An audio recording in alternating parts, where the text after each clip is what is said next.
Selamat pagi Bapak Ibu, salam kenal semuanya. Terbang dari Medan Jakarta hingga kini tiba di Lampung. AI ini luar biasa, untuk usia dini pun berguna. Izin presentasi sebentar saja di KBDI yang luar biasa. Ya, salam kenal Bapak Ibu semuanya. Saya Elsa Bangun, izin presentasi.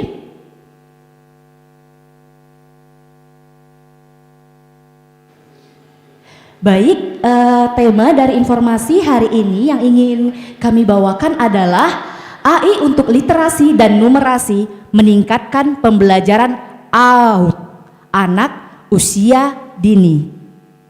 Anak usia dini penting gak ya? Nah, anak usia dini itu cikal bakal generasi penerus bangsa ini. Pondasinya,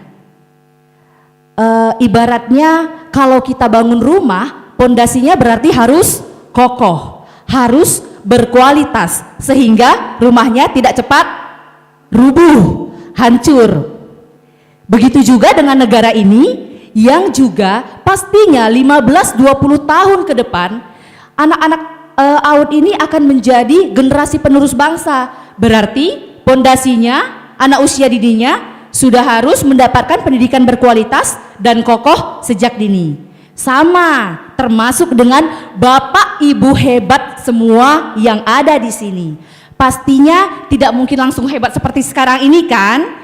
Pasti punya masa-masa pendidikan sejak usia dini yang berkualitas sehingga hari ini saya bisa bertemu dengan bapak-bapak ibu hebat yang berkualitas yang ada di sini. Begitu juga dengan negara kita.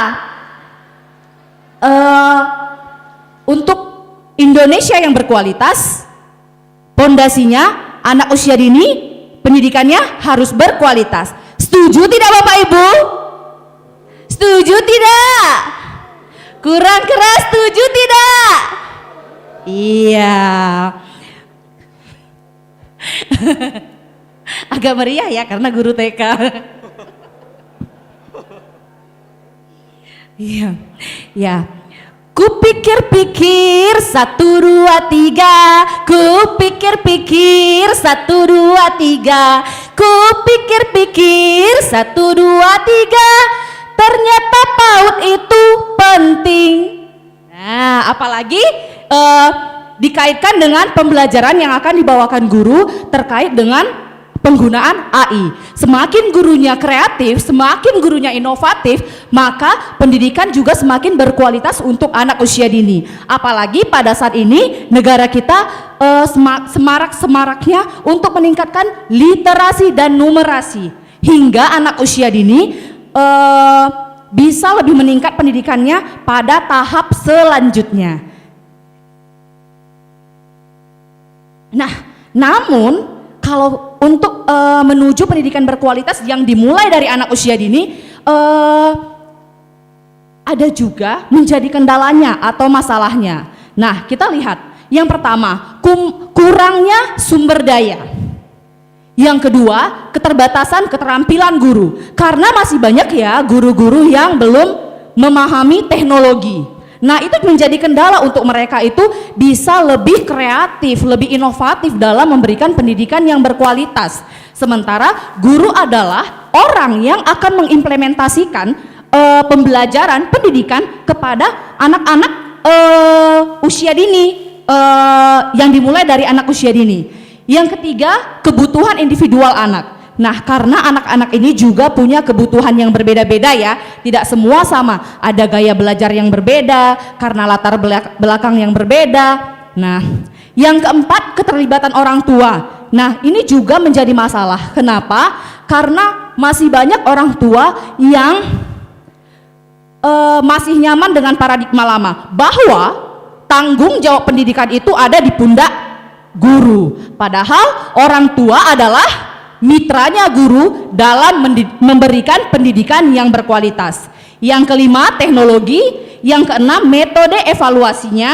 Yang ketujuh, kesenjangan sosial dan ekonomi. Dan ini juga sangat mempengaruhi. Lalu sebagai orang yang mengimplementasikan, yang akan mentransfer pengetahuan pendidikan tersebut kepada anak-anak, apa sih yang menjadi kebutuhan guru? Yuk kita lihat. Yang pertama, ada sudah kejadian ATK ya. Yang pertama, guru harus memiliki pengetahuan dan pemahaman. Guru harus terus belajar. Yang kedua, guru harus memiliki keterampilan dalam mengajar. Yang ketiga, dibutuhkan alat dan sumber daya yang memadai, yang mendukung.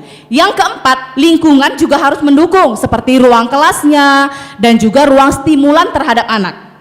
Yang kelima, guru harus memiliki keterampilan sosial dan emosional. Dan yang keenam, guru terus harus mengupgrade pengetahuannya melalui pelatihan pengembangan profesionalitas guru.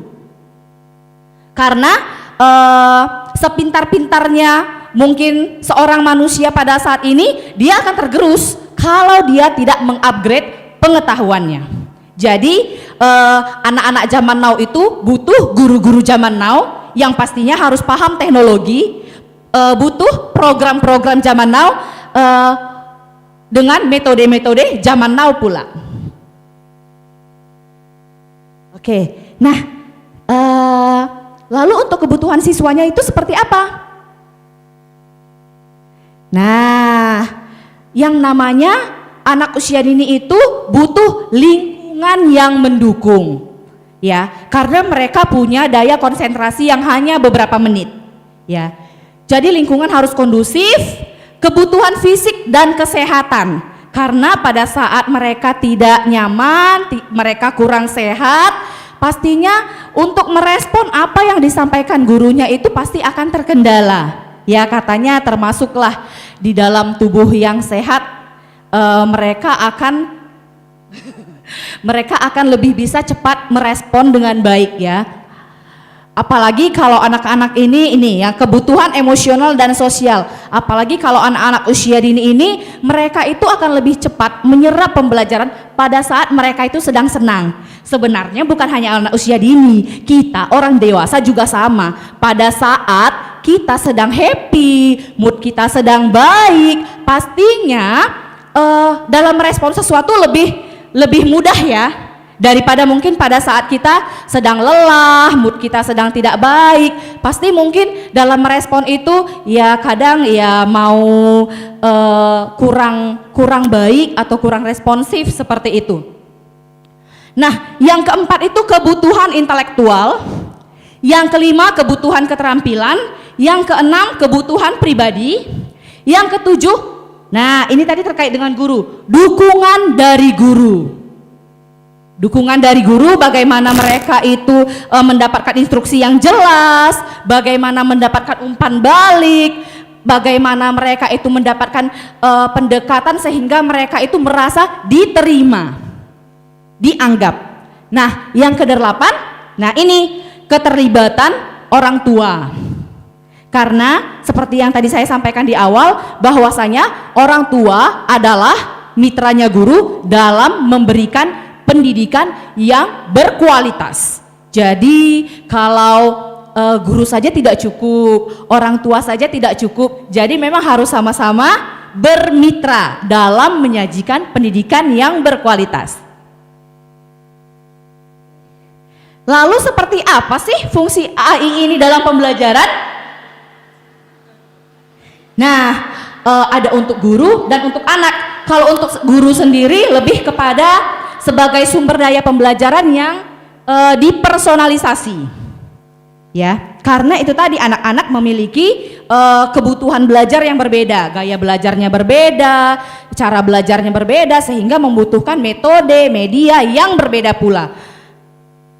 Yang kedua adalah analisis data pembelajaran, yang ketiga pengembangan profesional, yang keempat automasi tugas administratif. Nah, kalau ini sepertinya jadi masalah bagi guru-guru se-Indonesia, di mana banyaknya tugas-tugas administrasi sehingga menggeser tupoksi guru yang harusnya itu mengajar, yang harusnya itu mendidik, tapi malah lebih fokus dalam penuntasan administrasi, sehingga tupoksinya sebagai mengajar, mendidik itu jadi nomor urut yang kesekian-sekian. Nah, jadi kalau untuk mengajar dan mendidik bukan lagi menjadi prioritas, bagaimana hasilnya? Kan seperti itu. Nah, dengan teknologi AI ini akan lebih memudahkan para guru. Oh, ternyata membuat administrasi bisa secepat itu, sehingga kalau hal itu bisa membantu mereka itu memiliki lebih banyak waktu, lebih banyak persiapan dalam mengajar, dalam menentukan seperti misalnya metode apa yang akan dipakai, media apa yang akan dipakai, itu sangat-sangat membantu. Ya, itu mungkin bukan hanya menjadi kendala bagi guru anak usia dini, tapi mungkin guru-guru di tingkatan lainnya. Yang kelima adalah pembelajaran adaptif. Nah, untuk anak sendiri ada pembelajaran yang dipersonalisasi, sebagai tutor virtual juga bisa, pembelajaran interaktif, umpan balik real time, dan juga penilaian formatif. Ya. Nah, seperti apa ya AI yang digunakan untuk pembelajaran untuk anak usia dini? Banyak, ada Canva juga ada, ChatGPT juga ada. Nah, ini ChatGPT ini nanti kita akan tayangkan seperti apa sih penggunaannya. Ini lebih kepada memudahkan tugas administrasi guru, seperti misalnya pembuatan modul ajar, seperti itu. Lalu ada EBSIMOS, Bing, dan banyak lagi. Nah, ini contohnya, ini penggunaan AI dengan ChatGPT, ini untuk misalnya memudahkan guru dalam membuat modul ajar. Nah, kita tinggal buat kalimat perintah seperti ini. Nah, buat modul ajar tema asik numerasi pada anak usia dini. Ini misalnya kalimat perintahnya. Mohon maaf, Ibu, 3 menit lagi. Oke, baik.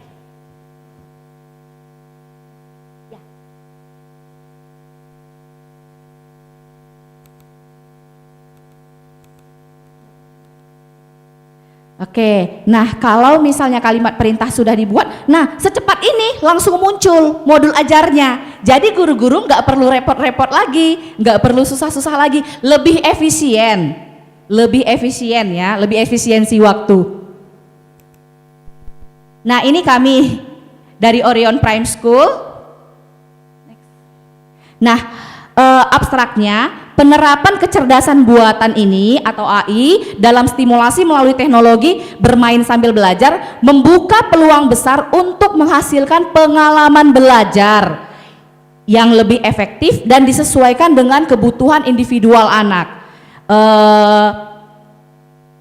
Dengan pendekatan personalisasi pembelajaran, adaptasi dinamis, analisis kinerja dan progres yang berpusat pada anak, student center ya, rekomendasi konten, dan pengenalan pola dan preferensi. Kemarin metode penelitian yang dilakukan menggunakan partisipan, itu ada anak usia dini 4-6 tahun, ada juga pendidik yang tidak menggunakan AI, ada yang menggunakan AI, dan juga orang tua dengan metode pengumpulan data dan alat AI yang digunakan. Nah, hasilnya adalah terjadi peningkatan keterlibatan anak sebanyak 47,1%. Peningkatan literasi 29,4%, sementara peningkatan numerasi itu terjadi 23,5%. Oke, nah demikian informasi yang kami bagikan.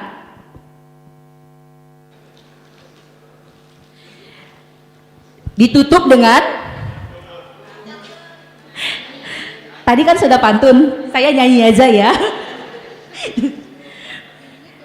Selamat pagi menjelang siang, usai sudah presentasi, mohon izin undur diri, terima kasih atas kesempatan ini. KPDI, KPDI, sarangeo.